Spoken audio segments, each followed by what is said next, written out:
Nursing শিক্ষা আপোনালোকে প্ৰদান কৰক, ইংৰাজী শিকাওক আৰু তাৰ লগে লগে জাপান বা কোৰিয়াৰ ভাষা যদি আপোনালোকে শিকাব পাৰে আমি তেওঁলোকক জাপান আৰু কোৰিয়ালৈকেও লৈ যাম।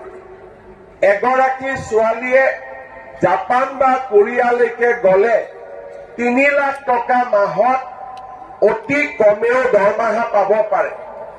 আমি এই কথাবোৰ চিন্তা কৰি কেইদিনমান আগতে গুৱাহাটীত chief minister's foreign language initiative for global human talent এই ধৰণে আমি এটা নতুন কাৰ্যসূচী কৰিছো।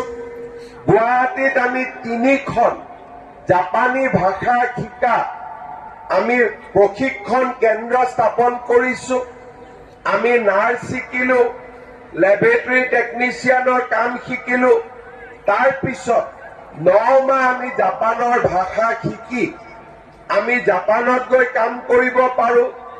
কোৰিয়ান লেংগুৱেজ শিকি আমি সাউথ কোৰিয়ালৈ যাব পাৰো আৰু ইংৰাজী শিকি আমি বিভিন্ন ধৰণৰ আন ৰাষ্ট্ৰলৈও আমি যাব পাৰো।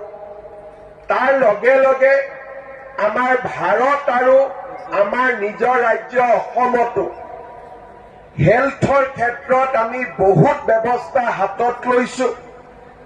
14-15খন মেডিকেল কলেজ হ'ল, 14খন মেডিকেল কলেজ নিৰ্মাণত আছে।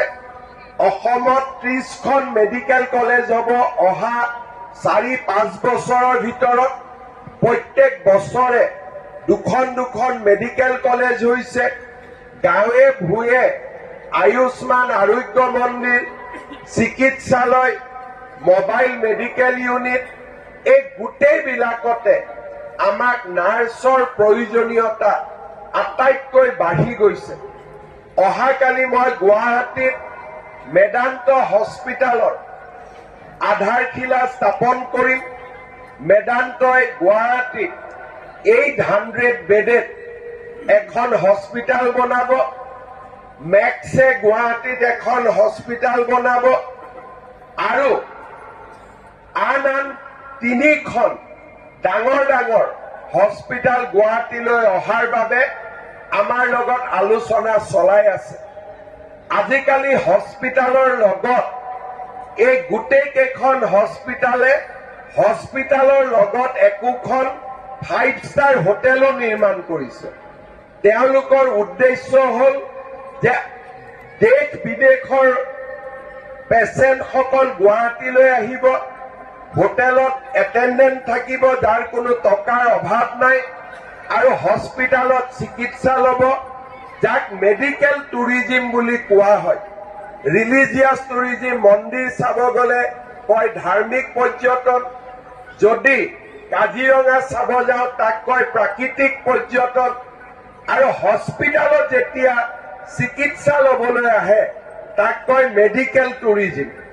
আজিকালি মেডিকেল টুৰিজিমো ভাৰতবৰ্ষত বৃদ্ধি পাইছে আৰু এতিয়া গুৱাহাটীলৈও এই মেডিকেল টুৰিজিম অহাৰ ৰাস্তা মুকলি হৈছে।